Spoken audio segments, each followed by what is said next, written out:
Hey folks, this is Kelani. I'm not too sure how to start this one. This definitely hasn't been a great day for a company that I've been looking up to for over half my life at this point. If you're a little out of the loop, we've known for a little while that Activision Blizzard was going to be rearranging a few things, and by things I mean people. Hiring and firing, the usual reorganization that happens when the coin counters are trying to save a few bucks, but we didn't really know how that was going to affect Blizzard Entertainment, and now we do. 8% of Activision Blizzard's workforce, which is just shy of 800 people I think, were laid off right before the financial report for the Q4 of 2018. From what we've heard from the Blizzard employees that have been affected and from the earnings call itself, the positions which were laid off are all non-development oriented or administrative positions. So we're going to be losing chaps from customer support and game masters, community managers, esports personnel, and areas of the company which haven't been meeting expectations, which might include games like Heroes of the Storm. We know that one's pretty much on life support at this point, which is really sad, but among those lost today include some community managers that were very well known and well liked, which seems a little at odds with what Blizzard has been promising recently. Better communication is a phrase that keeps cropping up whenever something goes wrong. We'll be better at communication in the future. We'll try to improve communication. This is something that was also brought up in the earnings call. They want to improve communication with their very passionate fan base. But then they cut out a good chunk of the people who are actually doing the legwork in that area. That just seems a bit baffling to me, but as I said before, this kind of reorganization really isn't anything new. It just sucks watching one of our favourite game developers have to go through it. Part of the restructuring is probably introducing more automation. We've been able to sort a few problems for ourselves for a while now, including being able to restore deleted, sold or disenchanted gear once every few weeks. Back in the day you had to get in contact with the game master to do all of that for you. I wonder if we'll see similar systems introduced which allow us to fix more of our own problems, or maybe they just want to reduce or outsource their customer support in the near future. With Activision creeping further into Blizzard, slowly but surely, I don't doubt they were trying to merge the support team so that they can cover all Acti Blizzard games, saving more money in the long run. That will probably mean more layoffs later on down the line. Maybe they just don't need as many employees on the forums or sorting out tickets in their mind. They might be tightening the reins because a few games aren't doing quite as well as the company had hoped or expected.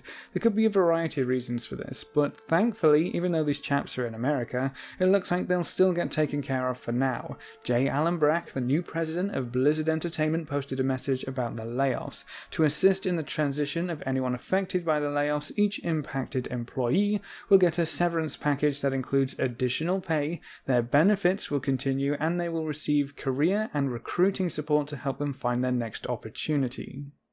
Hopefully all of that is made readily available to the members of Blizzard who were laid off. I wonder if any of them regret not taking the bonuses for leaving earlier in 2018. I know a lot of people in the Ireland offices took the deal and left. I have no idea if that deal would be better or worse, obviously, but it's definitely something to think about. I wonder if anyone's regretting it. I've seen a lot of people say this is just Blizzard trimming the fat, and part of that might be right, even if it's not a particularly nice way to talk about people losing their jobs. A lot of this sounds like it's going to come down to resource management and allocation. If Heroes of the Storm isn't doing well enough, reduce the resources they have access to and pump them in somewhere else. That makes perfect sense. If esports aren't doing too well, let's see where else we can get those efforts redirected. The community manager thing still gets me though. It's going to be really interesting to see the promise of better communication come through, because at this point I don't really believe it's going to happen in any shape or form. I just don't see how it could when you get rid of the chaps who are the only ones communicating with us in the first place. But okay, alright, we've freed up some resources. That means they're going somewhere else, right? Well, apparently we're going to see a 20% increase to the number of developers working on Call of Duty, Candy Crush, Overwatch, Warcraft, Hearthstone, and Diablo in aggregate. So yeah, they're trimming away some of the people they believe they don't need anymore and bringing on some extra developers, which might actually end up being a good thing in the long run. Now, that 20% figure doesn't really mean much, sadly, because it's 20% across all of those games and services. We have no idea how it's going to be divvied up. It could be 19% more developers for Call of Duty, and 1% for the rest of the flock. You also probably noticed that a few games weren't included from Blizzard Entertainment. Heroes of the Storm and StarCraft apparently won't be getting any love at all. They also said Warcraft will be seeing more developers, but does that mean games like Warcraft 3 Reforged, other Warcraft games in the mix, or does that also include World of Warcraft? It's not all that clear, but we know that Warcraft has a mobile game in the works, so that might be where the extra devs end up going to. Extra developers is usually a good thing when you look at it long term. We'll see more content, it should get produced faster, and hopefully actually have time to get properly tested to make sure we don't have another Battle for Azeroth launch where there's more bugs than Azjol Narub. In the earnings call, they said the way the company is going to pay for this greater investment in development is to deprioritize initiatives that are not meeting expectations and reducing certain non-development and admin-related costs across the business, which is what we already talked about. The resources have got to come from somewhere, right? Except the earnings call also started with the fact that Activision Blizzard made record earnings for the year of 2018. Again, they've been making more money than their previous year's earnings for a while now, but we all know where the majority of their profits end up going, and obviously it's not to the chaps answering our tickets or questions on the forums. I can't say that they aren't investing in the future of the games at all, because they are bringing on more developers, but their decision to cut costs at the bottom end while paying $3 million to their new CFO just to sweeten the deal, not to even reward them for a job well done, just to make sure they actually take the job in the first place, with $12 million on top of that in stock options.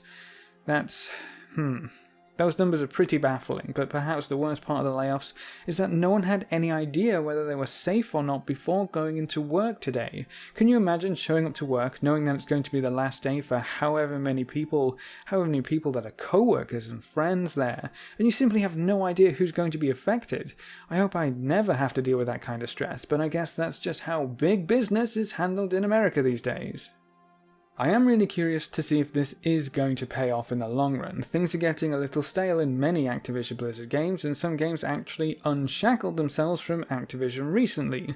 Destiny and Bungie jumped ship, for better or worse. It's going to be very interesting to see how Destiny does without Activision looming over its progress, and compare that to some other titles like Call of Duty. It seems like the COD train has slowed down a bit, and the release of Apex Legends probably isn't going to help the cash cow regain any of its steam. Even on the Blizzard front, I see players complaining that things are just too slow or stale. Overwatch and Hearthstone have seen reduced monthly active users as we progress through the year. StarCraft and Heroes of the Storm are just twiddling their thumbs in the corner by now, and the World of Warcraft isn't doing much better. Hopefully WoW picks up again when patch 8.1.5 releases, but I don't see the poor perception of Blizzard changing anytime soon when we get news like today.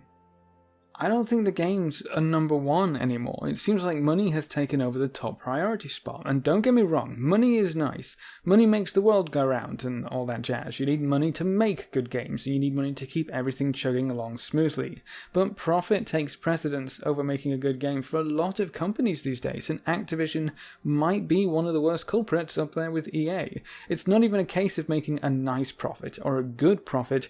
They have to make as much money as possible in the shortest time frame possible. It's all about the short-term profit, and the big picture is often ignored if they can make another quick buck.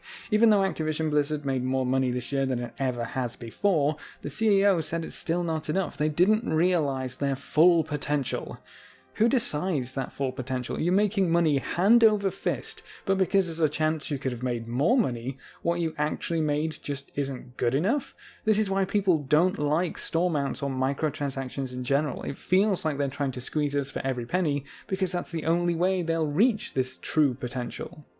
That mindset has undoubtedly spread into Blizzard, however little. The golden polish and ready when it's ready might be a thing of the past. I hope I'm wrong. I hope the World of Warcraft can flourish and obtain numbers similar to its peak. I hope the next expansion is closer to another Legion as opposed to another BFA.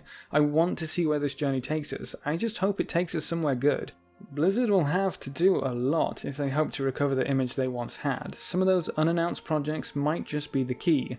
I guess only time will tell, though apparently Blizzard doesn't have any plans for any new major releases in 2019, So this might end up being a bit of a boring year for Blizzard, but we might get some cool news about various new games by the time BlizzCon comes around, so I guess that's cool.